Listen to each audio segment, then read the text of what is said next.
I've come to realize that I move through the world with a kind of second sight always humming in the background, whether I'm walking, sitting quietly, or even just eating. Impressions come to me, flashes, figures, moments that haven't yet unfolded. For most of my life, I didn't think much of it. I tried to ignore it. I tried to push it aside, pretend it wasn't happening. But ignoring something doesn't make it go away, especially when it's woven into the way you perceive reality. However, now I try to embrace it, though even that has its challenges. Because I see things so often, I don't always remember them. What might be unforgettable to someone who doesn't see spirit becomes almost commonplace to me. It's not that I'm trying to forget, it's that the impressions don't always anchor themselves in my memory. They pass through me like a breeze, present, real, but not always lingering. Sometimes I'll recall something I saw, a moment, an event, a shift that was about to happen, and later it unfolds exactly as I perceived it. I don't always act on it. I'm still learning when and how to step in. But the accuracy is unmistakable. That's clairvoyance working through me, not always in the form of spirit beings, but in the form of knowing. It can be a place, a person, or a circumstance, or a future moment suspended just ahead of the present. Seeing spirit is only one part of it. The other part is seeing the world as it's becoming, not just as it is. My intuition doesn't only come through sight. Sometimes it shows up as a sudden thought, a person drifting into my awareness for no apparent reason, no trigger, no memory, no external cue, just a quiet nudge. And then minutes later, I'll get a text, a phone call, an email, or some kind of message from them. It's as if my awareness reaches out before the physical world catches up. A connection forming before the contact, a whisper before the knock. This happens often enough that I no longer question it. It's part of the same intuitive current, the invisible thread that ties us to the people we're meant to notice. Seeing spirit isn't only one part of my perception. The other part is seeing the world as it's becoming, not just as it is. My awareness doesn't wait for the moment to arrive. It moves ahead of it, touching what's coming before it touches me. This is the quiet reality I live with, the one I used to take for granted. Now I'm learning to honor it, to remember it, and to recognize it as the gift it's always been. Embracing this ability means learning how to live with it consciously. It means recognizing when a vision is simply passing through and when it's asking for attention. It means noticing the difference between a fleeting impression and a message meant to be held. It also means accepting that not everything needs to be acted on. Some visions are simply acknowledgments, reminders that the intuitive world is always present, always moving, and always speaking. The more I integrate this ability into my daily life, the more I understand that intuition isn't separate from the physical world.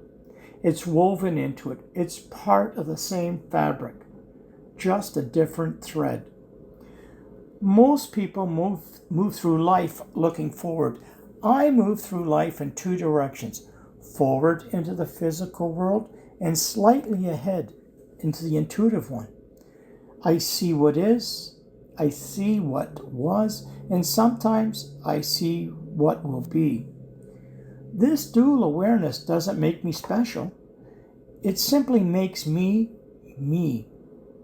It's the way I've always been, even before I had words for it. Now, instead of resisting it, I'm learning to walk with it, to let it guide me, inform me, and shape the way I understand the world. However, it's not like palmistry. That has a certain intimacy to it. When I sit with someone, I'm reading the person directly in front of me, their energy, their history, the map of their experiences etched into their hands. In that exact moment, my focus is anchored to them. I see their past, their present, and the possibilities that shape their future. It's a contained exchange, a deliberate connection formed through touch, presence, and intention. Clairvoyance moves differently. It isn't confined to the person sitting across from me. It doesn't wait for an appointment or a conversation. It can arrive anywhere, anytime, and about anyone. A stranger passing by, someone I haven't spoken to in years, a situation unfolding miles away, a moment that hasn't yet taken shape. That's the distinct difference. Palmistry is a focused reading of the individual before me. Clairvoyance is an open channel, fluid, spontaneous, and unbound by location or circumstance. One is a doorway I step through with someone. The other is a horizon that stretches in every direction. So, why am I talking about this? Because something happened this past week that brought all of this into focus again. I found myself thinking about someone, just a passing thought, nothing deliberate, and in that moment, I felt a shift around them, a change unfolding in their life. I won't go into details out of respect for their privacy, but the impression was clear, and later I learned it was accurate. Moments like that remind me of how naturally this ability works through me. I don't chase these impressions or sit with them for long. I don't analyze them or turn them into something dramatic. They arrive, they land, and they move on. And because this has been happening for so many years, I don't dwell on it. It's not new, it's simply part of how my awareness operates. But even though I don't linger on these moments, I recognize their meaning. They show me that my intuition isn't random. It's consistent, connected, and quietly present in the background of my life. It doesn't need ceremony or effort.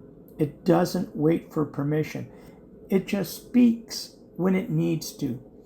And that's why I share it here. Not to make it bigger than it is, but to acknowledge that this is the rhythm I live with. Subtle, steady, and always just a little ahead of the moment. Until next time, stay open, stay curious, and trust what you feel. And if this episode resonates with you, click like and subscribe.